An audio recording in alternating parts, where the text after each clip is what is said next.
Greetings, everyone. This is Rock and Roll Spot Connection with another installment of Mutant Monday. And as we had a new X-Men #1, well, technically a week and a half ago, but you know, hey, we got it last. We ended up picking up it last week. So yeah, we'll be covering X Factor #1. So first off, let's talk a little bit about the history behind X Factor. X Factor there's been a handful of Marvel titles called X Factor over the years that were all part of the X-Men line.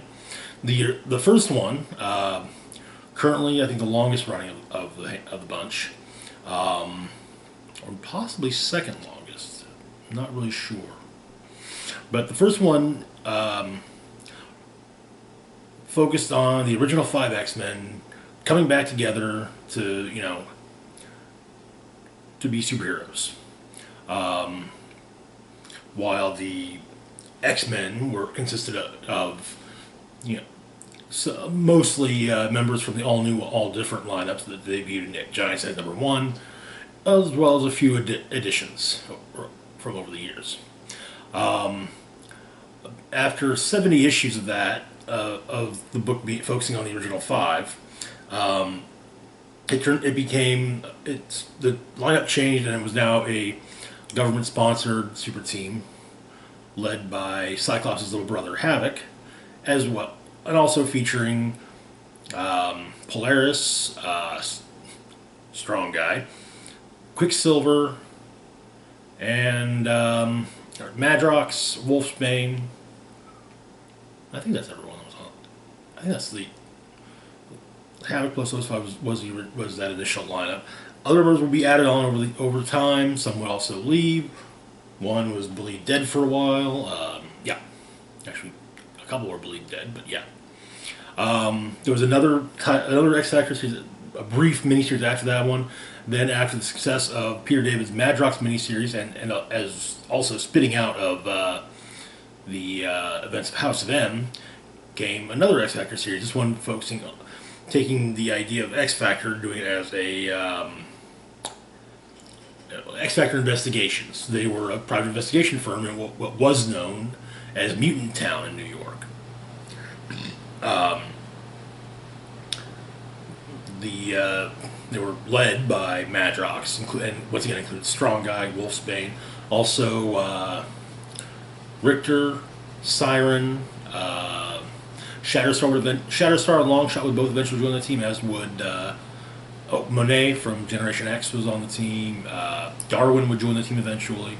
But yeah, you get the basic. That actually proved to be rather popular, and so it also lasted a while. It got restarted, I want to say, during after Regenesis, but with a pretty much entirely different lineup. But yeah, and so now we've got the Dawn of X Factor, and to be perfectly honest, it's actually much more. It's still in the vein of X Factor Investigations. So let's take a look. Cover, obviously, give us an idea of who's on the team. We've got Dakin, Northstar, Polaris, Prestige, Eye-Boy, and Prodigy. So we begin with Northstar basically feeling the death of his sister, Aurora.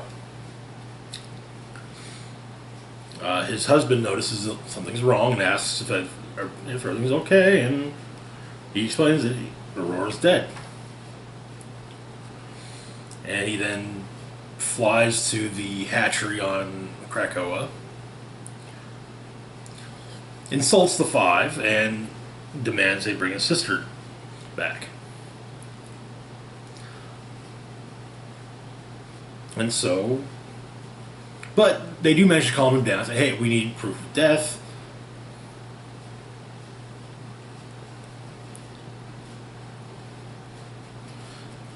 And so, and they suggest he talk to Sage. So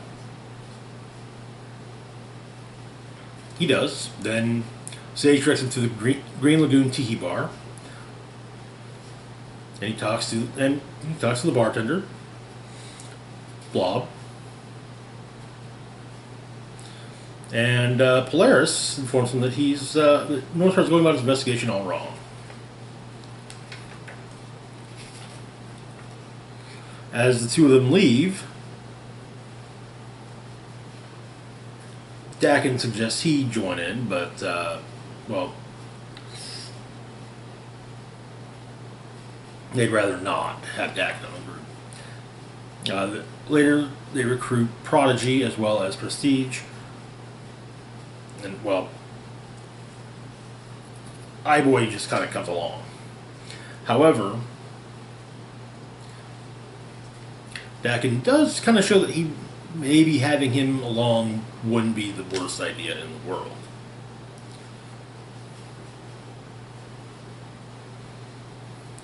And so they arrive in Vancouver, and shortly after they arrive is when iBoy actually does arrive. They track her. They track Aurora down. They follow trail to the hotel she was staying in. Investigate the room. Find really nothing.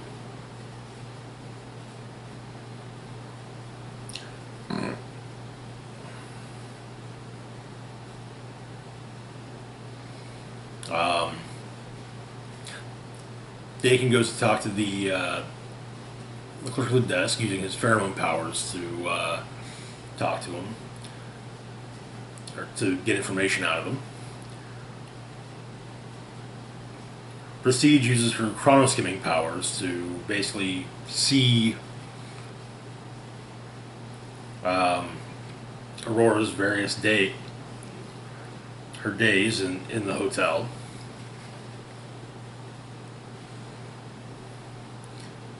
And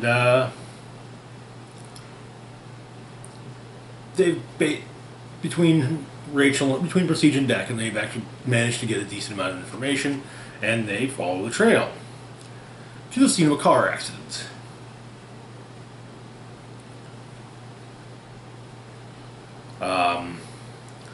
They're trying to find a specific car, but it turns out this is actually a common sign of car accidents.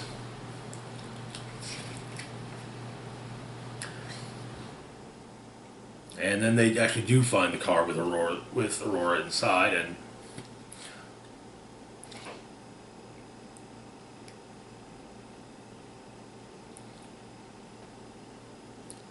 so Northstar delivers the body and says, "Okay,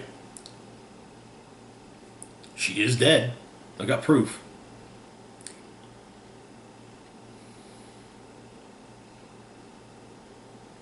And that's about the time the rest of the team shows back up to basically kind of,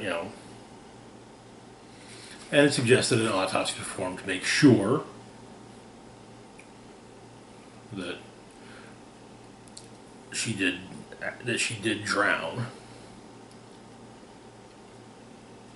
And it suggested X-Factor basically tells the council what happened, and the Five actually say that something like X-Factor would actually be really great for us, so we can confirm that a mutant is dead, and then begin going through the resurrection protocols.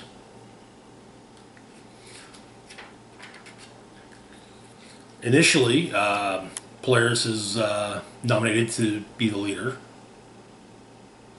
but she's not really feeling it, so she nominates Northstar, and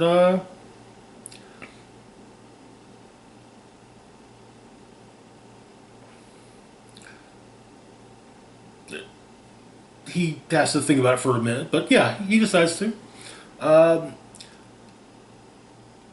Magneto and Lorna have a nice discussion, mainly about the fact that,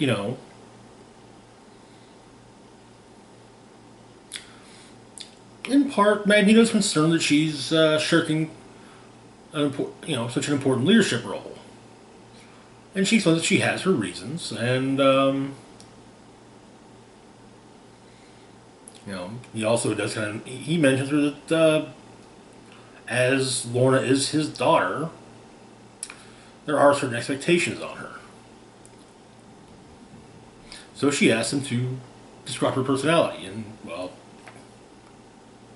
and he explained he wouldn't know how to answer that yet either. And she explained, and when he doesn't answer, she does add that she wouldn't know how to answer either. But also learns she explains that she'd like to learn.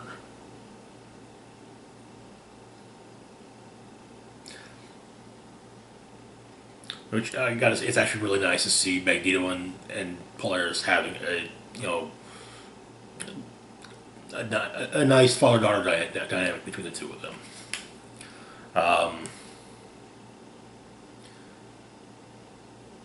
And somewhere in the Krakoan wilds,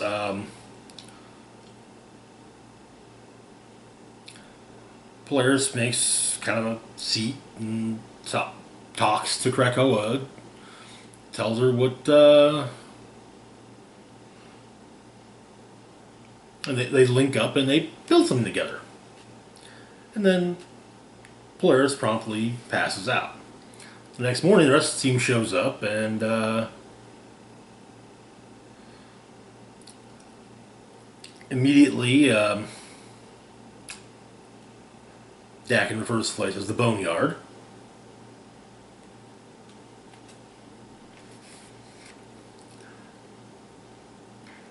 They go in, and everyone grabs a room.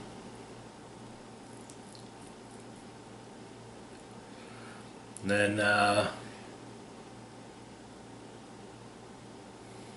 the Five give them something of a housewarming present, a bagel plant.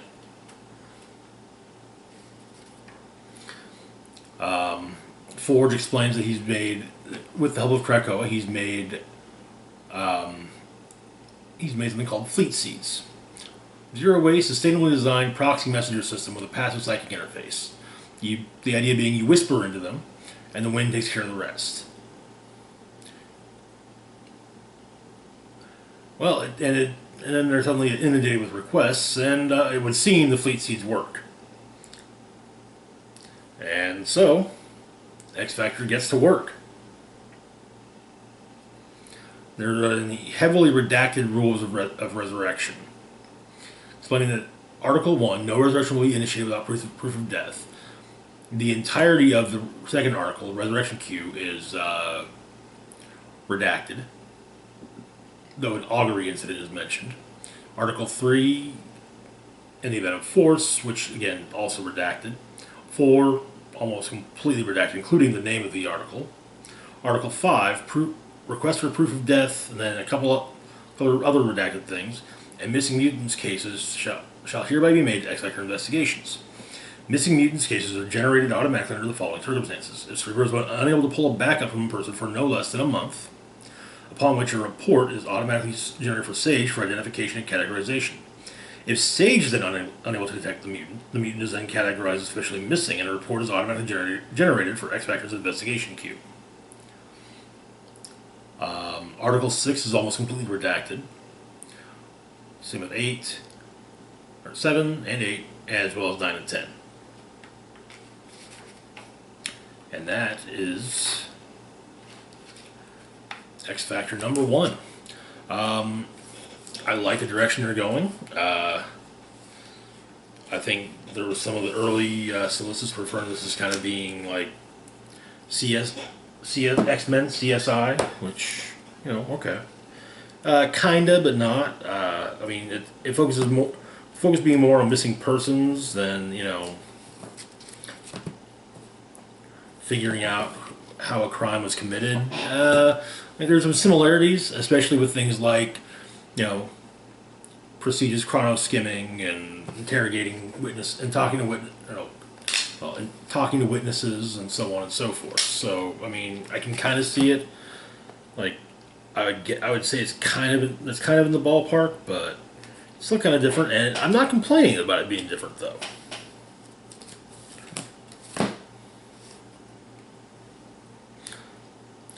Anyway, that's it for now. As always, feel free to like, share, and subscribe. Links to my Facebook, Twitter, Patreon, and PayPal can be found in the description box down below.